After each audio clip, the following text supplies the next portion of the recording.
Eric. Hey, Jeff. And yeah, I suppose we go straight into it. I was delighted to meet you for the first time at the Low Carb Summit in South Africa in February this year. I guess it's an extremely important event, given that low carb in the next decade should be hopefully widely deployed to help with our epidemics of obesity and diabetes. So I was going to start by asking you, what did you think of the summit, and do you think it will get a wide reach? Absolutely. I thought the summit was fantastic.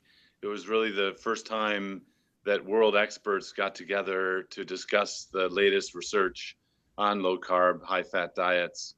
It was exciting to see, and then also bringing in new people around the sugar is bad domain. That area was exciting to see.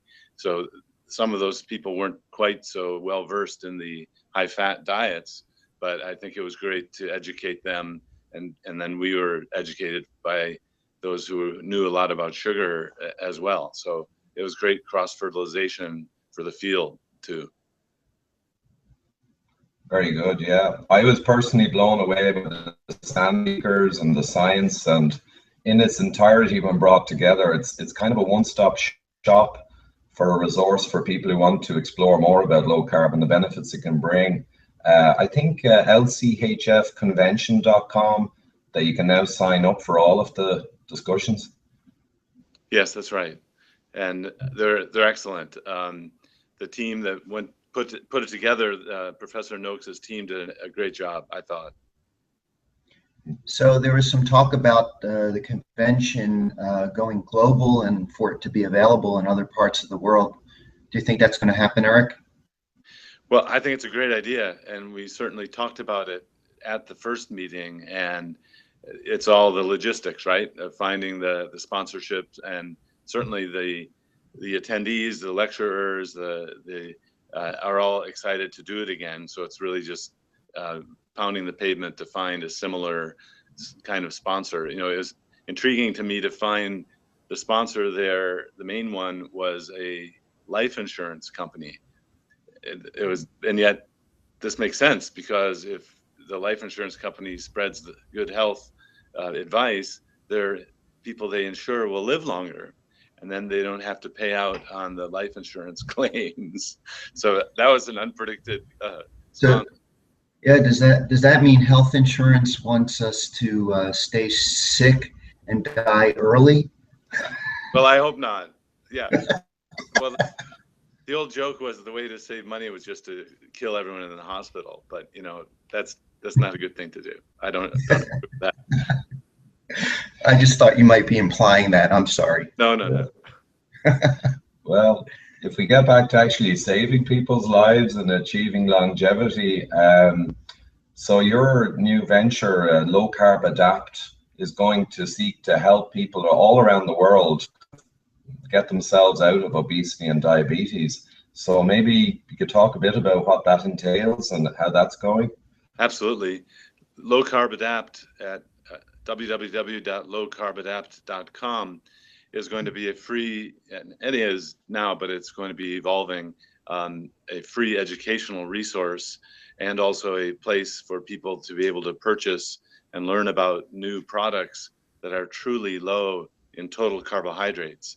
So my business is, and business partners in South Africa have come up with the first truly low carb bars, meaning the fiber is included in the total content, and any sugar alcohols or polyols, which aren't in the bars and products, actually would be included as well. And we saw a need because a lot of the products that you see are low in carbohydrate when you take away the fiber and the sugar alcohols and the sweeteners.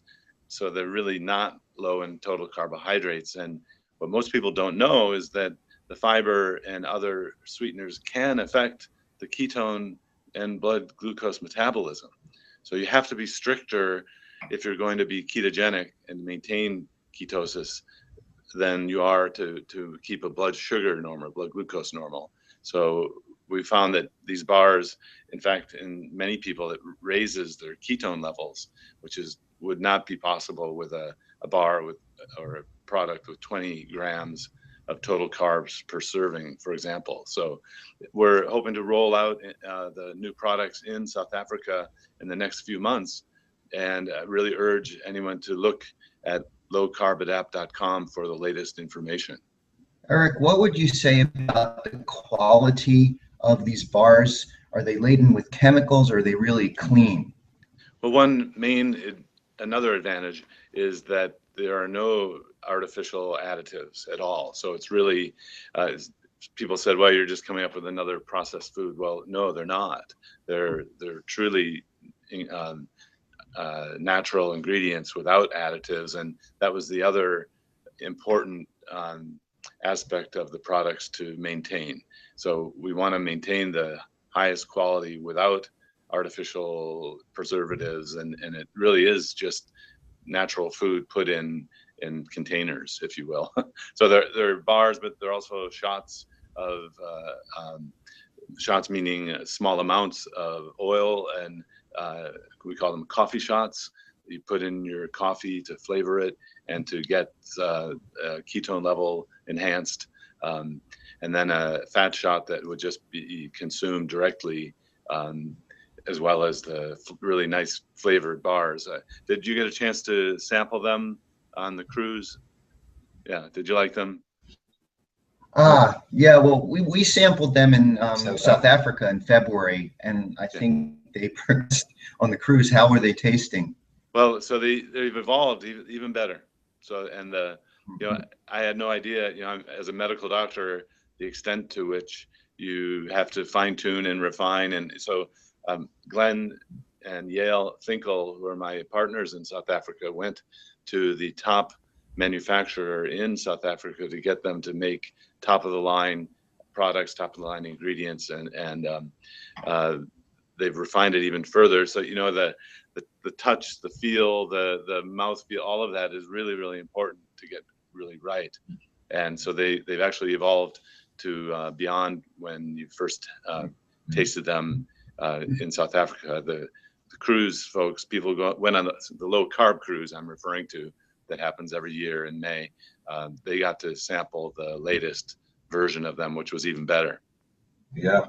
Well, actually, Eric, I tried them in South Africa, and Glenn and Yale you referred to there looked after me really well, so I'd like to thank them again for that. But I tried a couple of different flavors, and to be quite honest, I found them almost an indulgence. I mean, they were not kind of healthy, bland, kind of, they were indulgent. I ate a few of them, so they've even improved more, as you say. Well, I find some of these bars make you want to have more bars, and you can't stop eating them. That's true for me and for many other people, and that's not what happens with these bars. They're really satisfying, and I'm glad you like them.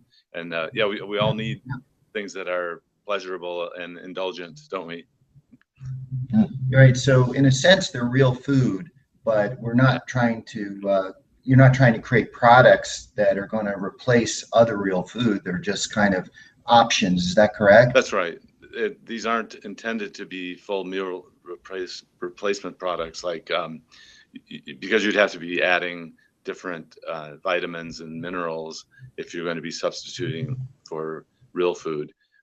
So no, these are things to use every now and then in a low carb or ketogenic lifestyle.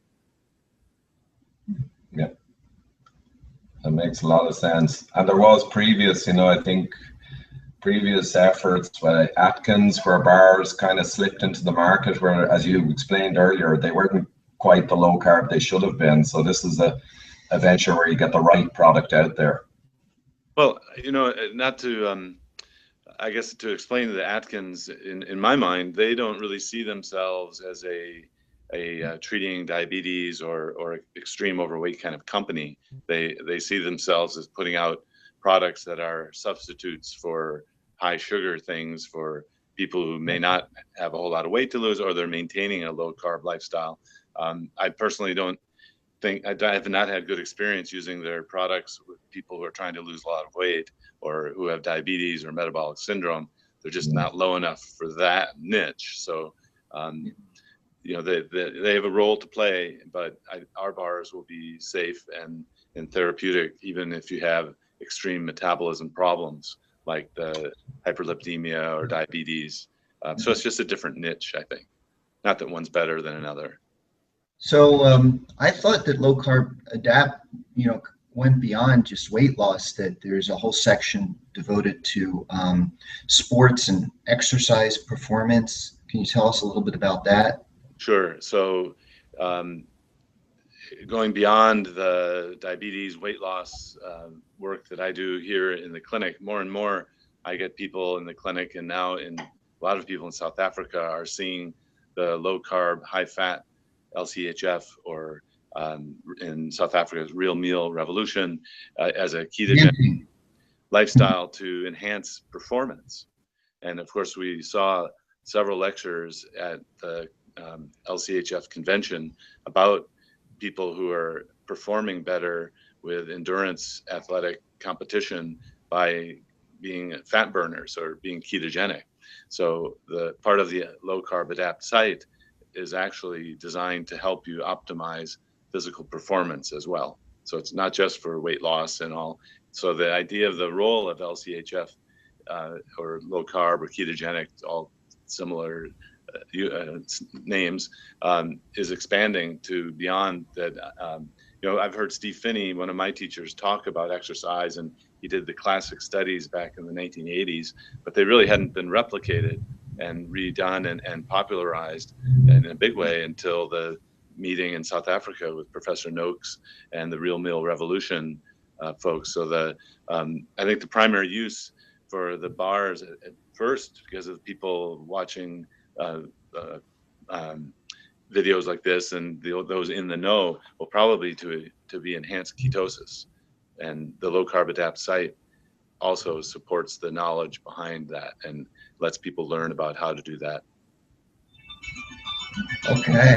Yeah, well, so that's lowcarbadapt.com, and the convention is the LCHF convention.com. Those are the two sites where you can find more information about what we were just discussing. Maybe we can move on. We made a little list of things to ask you about, Eric. Okay, I have a couple questions for you guys too, if time permits. Okay. Yeah, so maybe you could tell us a little bit about Heal Clinics. That's healclinics.com, and what's going on with that. That's another exciting adventure that I'm involved in. The HEAL stands for Healthier Eating and Living, and Heal Clinics, healclinics.com, is a website that is showing the goal of creating clinics that will support LCHF, low carb, ketogenic lifestyles for the treatment of diabetes, metabolic syndrome, overweight, or even any other problem that someone wants the ketogenic training. Basically, Heal Diabetes and Medical Weight Loss Clinics is a new company that is going to be, I guess you would say, taking what we've done in our clinics and expanding it around the country, hopefully around the world eventually, using the low carb, high fat treatment for all of these medical conditions. The science has come to the point where the science has validated what clinical doctors have done since 1863, when Banting first described this kind of way of eating. And so with that scientific validation, we're going to be expanding, or at least scaling up is the term I was looking for, what one clinic can do, and to expand that throughout the country and making the LCHF available to more people through the clinical setting. So that's pretty exciting. It's going through the kind of typical large business funding process right now, where investors can, what do they say? You can get in on the ground floor, if you will, and that the next step is to actually go to get some crowdsourced funding, and that's going to happen this fall, of course, with good luck. And what's really exciting about HEAL is that people are kind of coming out of the woodwork in support of it. For example, this weekend I got a couple emails from people who are just reading the website saying, I've been on low carb diets, I think they're great. Why we need support, and then they become investors. And so that's one way you can be involved in, not that you're giving money away, right? It's an investment in a company, and you should get a return on it, we hope. And I'll do everything I can to make that happen. But that's Heal Diabetes. The Low Carb Adapt is the information site online, and there will be access to doctors through Low Carb Adapt, but it's not a clinical program like Heal Diabetes and Medical Weight Loss is. So that's pretty exciting to have all this happening. It's pretty busy, man. So just as a disclaimer, Eric, let the viewers know that I'm involved with both Low Carb Adopt and Heal Clinic, because I think they're just amazing concepts and ideas, and I want to be part of this as well. Thank you. Yeah, and I'm an owner of those companies as well, so I'm totally conflicted up to my eyeballs. But I think it's time, and actually I have been in response to on the low carb cruise. There are hundreds of people that get together around low carb, and we chat and we talk, and people have said for years to me, someone has to do this. Who's going to do it? Who's going to do it? So I got up this year on the cruise and gave a 15-minute talk that you can actually get at dietdoctor.com, and said, it looks like I'm going to be the one. I'm going to do it and put all my effort into making Heal and Low Carb Adapt work, and just to make it available to more people. It's really to expand what Jeff, you and I see in the clinic, which is just, it's unbelievable. That's why people don't believe it. I mean, the results are so good that I think that's one reason why some people just can't believe it. So we have to do it ourselves. And I'm excited about that. And just to mention as well, you're currently the president of the bariatric, or you might clarify there your role. Sure. So I'm president of the American Society of Bariatric Physicians, which is the leading medical weight loss doctor group in the world. There are 1,700 doctors who do weight loss around the country. Most of our members are in the US. Big news there actually is we just are going through the process to change the name of the organization to the Obesity Medicine Association. And so that's rolling out this fall and this summer. And there was a press release out about the membership voting to make the change in the name. So actually I've learned a lot from the physicians at ASBP, or OMA now, to help revise and refine both of these projects that I'm involved in now. And the membership there has been very helpful. We've done a lot of teaching of other doctors about low carb, high fat through the American Society of Bariatric Physicians as well. So a growing number of doctors are aware of it, but still I feel we need some sort of engine behind it in a clinical program.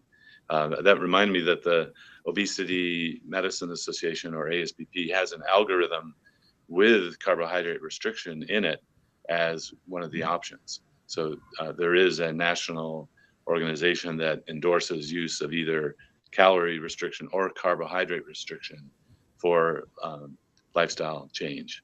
If anyone's worried about or has to come out with some organization that endorses it, the ASBP does. Very good. Well, having you at that, and I guess the problem of, the average MD, or a huge proportion of MDs in America and elsewhere, really aren't aware of the fundamental science that you've been speaking of. And I think Jeff, and we talked to Ted Naiman yesterday, he practices in Seattle. The vast majority are simply not aware and don't really even focus on hyperinsulinemia as what is probably the primary driver of modern chronic disease. Exactly. Well, they haven't been taught, right? Yeah. It wasn't part of the training, and most continuing medical education today has to do with new medications, not old biochemistry. So explain why we were in Chicago, or why we're still here, to Eric. Well, I'll try and keep it brief. So basically, there's a Dr. Joseph Kraft who did around 16,000 insulin assays with glucose tolerance, and discovered that there were 5 primary responses in insulin to a glucose load. And he discovered that basically a far higher proportion of the population is essentially diabetic if you get the proper insulin response curves, compared to how people are defined as diabetic these days. And he postulated that atherosclerosis and heart disease is essentially diabetic across the board, but just that a far higher proportion of people are actually diabetic if measured properly. So I wonder, actually, we interviewed him, he's 95 this month, so it's timely that we capture his life's work. But what do you think, actually, Dr. Westman, in terms of what proportion of atherosclerotic heart disease, significant levels, are essentially connected to hyperinsulinemia? Yeah, well, it's a great question. But how would you answer that question? It's a hard one. It's my hunch, though, with writing the book Cholesterol Clarity with Jimmy Moore. There's the old saying that to really know something, you have to write about it, not just get up and give a lecture. Anyone can just read slides, right? So Jimmy Moore, put me in a corner and said, "Look, you got to help me write this book," and I did. And now, I've become one of the unofficial members of the organization called Thinks. Are you a member, Ivor? I'm familiar, with it. I'm not actually a member, but Thinks with a C. It's the International Network of Cholesterol Skeptics, and so, which goes along with long story short, it's my hunch that the atherosclerosis and the chronic diseases are due to the blood sugar abnormality. The lipid abnormalities are downstream consequences of the glucose, which is getting to the same point of that the money in saving the diseases is to lower and normalize the blood glucose, and then the lipids are kind of a big distraction.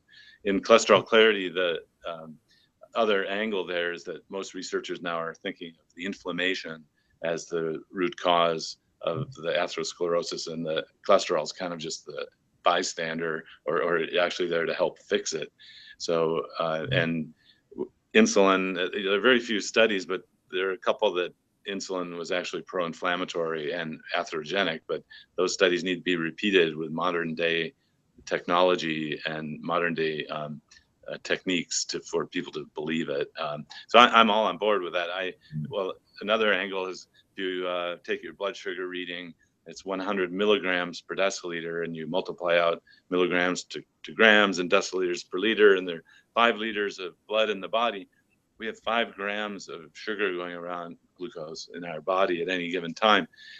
The average American, so I'm assuming he's talking about the average American who consumes 200 to 300 grams of carbohydrate a day. Yeah, I'm amazed we're not all diabetic.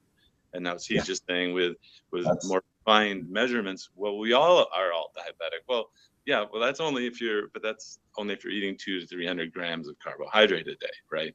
So if you do ketogenic, you do 20 grams, 50 grams, much less likely to become glucose intolerant and go down that pathway. So that makes sense to me.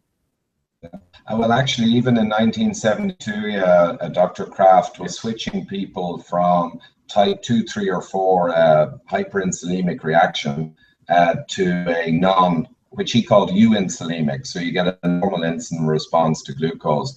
And he was doing it just with low carb, completely switching this response pattern. But makes sense. And the other big thing was that he found huge proportions of people with normal glucose tolerance, that when you measure their insulin response to glucose, that's where you see the pattern of hyperinsulinemia. And the only other thing I probably mention about Dr. Kraft is he did over 3,000 autopsies. He's a pathologist, and that for him enabled him to connect all the microvascular problems to his work on insulin. And he put it together, and essentially, atherosclerosis has broadly diabetic effects. Before Gerald Raven. So he was 10 or 15 years before Jerry Raven. Oh, that's great. well worth making the trip, huh?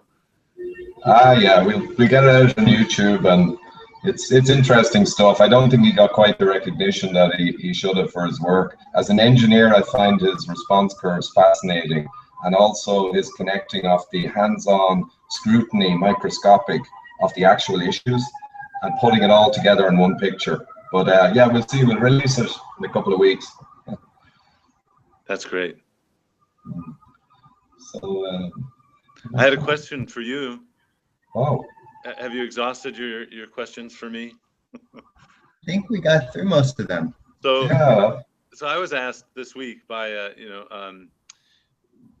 well-intentioned, traditional endocrinologist, that he still believes that saturated fat is harmful, and cites the work of Alice Lichtenstein and Penny Chris Etherton. And how can I quickly bring him up to speed that it was actually the people are asking me now for what's the evidence that saturated fat is bad, and I'm trying to say, well, it's weak science, it's not very good, but they want me to be able to know in detail that science. And how do you quickly communicate that? Well, yeah, that's a big question, but you're right. The point is the evidence supporting it being bad doesn't really exist in a strong enough way to ever have really asserted that. But once you get past that, and yet opinion leaders still believe in it. So yeah. It's just part of the paradigm shift that you acknowledge that some people won't ever acknowledge a new paradigm. It's like mass hypnosis, the fat is bad paradigm, and it's going to take, it's kind of like religion at this point. It's like converting someone's religion. I thought one of the most powerful ways to at least break this thought process was to show Volek's work and show with the high saturated fat that every marker improves. Yeah. Okay. So it's just, you can show a whole suite of inflammatory markers and show that they all improve and go in the right direction. And also Krause's study I used, which showed in increasing levels of carbohydrate, again, every marker gets worse. And I mean, how do people who believe the paradigm, as you say, how do they counter that? Just those graphs. Yeah, I think most are unaware. So that's excellent to just show the new data as the way to. I like how Ivor describes it as statistical noise. Look at this data that tried to show that there was an association between saturated fat and heart disease. And that just chimes with me that the data is meaningless. It doesn't tell us much of anything. Yeah, and the original Ansel Keys, so there's three kind of pillars of root cause. There's association and correlation checks out, there's the mechanisms all check out, and then there's the experiments prove by switching on and off that you get a bad effect. But we only really ever had for fat the first one, the correlation data. And Ansel Keys only had 10,000 people, and it was very badly executed, his study.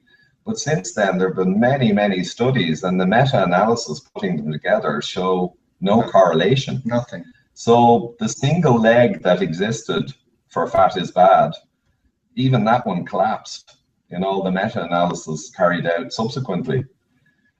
So really, there's no evidence, but there is a lot of well-executed evidence showing all of the markers of inflammation and your lipid ratios and all of these markers of health improve with higher fat and lower carb. Yeah, crazy. It's like a religion. Okay, thank you. I think that gave me some ammunition to go back and just use the new data. Yeah. So where are you headed today, Ivor? Oh, I'm going up to New York today. I'm going to be talking to who's it tomorrow morning? Professor Richard Feynman in the morning, and then Dr. Steve Horvitz from New Jersey tomorrow evening. We're having dinner, and then I'm going to talk again, but on video this time, to Dr. Kenneth Bruckler. So he's an ENT doctor who leveraged all of Dr. Kraft's hyperinsulinemia work, and he's actually realized, or well, decades ago, that 98% plus of his tinnitus and migraine and inner ear disorder sufferers are hyperinsulinic. They fail Kraft's test.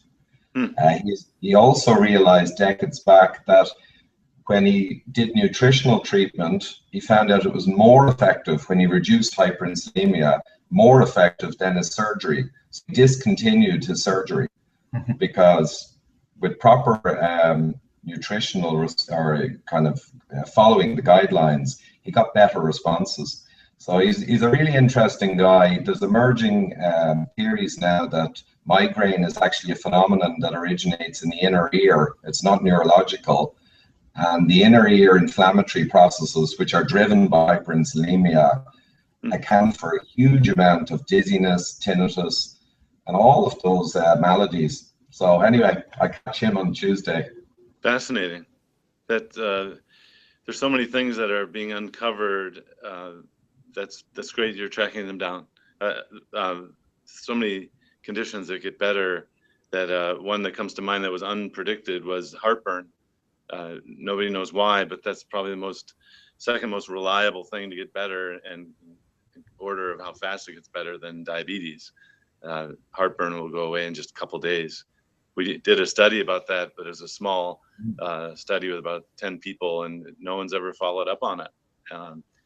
But that's great. I hope that can stimulate more research in that area as well.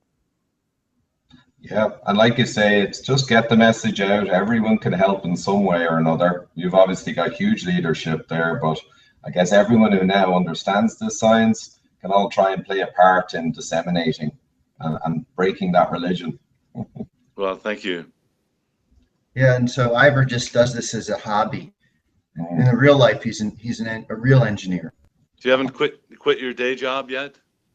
Oh no, not at all. No, this is evenings and weekends. My wife and Yikes. In doing this. Oh. There you are. Oh, we're back again. Yeah, well, I'm actually, as it happens, I'm writing a book now. I have a first draft on a lot of this kind of content, and there's an Irish entrepreneur, David Bobbitt, who is, putting a lot of work into promoting calcium scanning, because it saved his life. He was healthy, running 5 times a week, eating a healthy high carb whole grain diet, which actually made him diabetic, and he didn't realize it. So he got a random scan and he had 3 blocked arteries and a score of 900. So he completely turned his life around. Nutritionally, he did what we're talking about here. And now he's funding a new movie, The Widowmaker, which has come out on Netflix US a month ago. And he's also helping me with writing this book to help get the full message of what causes the fire inside, get it out there. That's excellent. Keep it up. Thanks, Eric. Okay. Well, I think that's it. I think we've covered most of the top questions anyway. So excellent. We'll catch you next time, Eric. All right. Take care now. Have a great day. Bye now. Bye.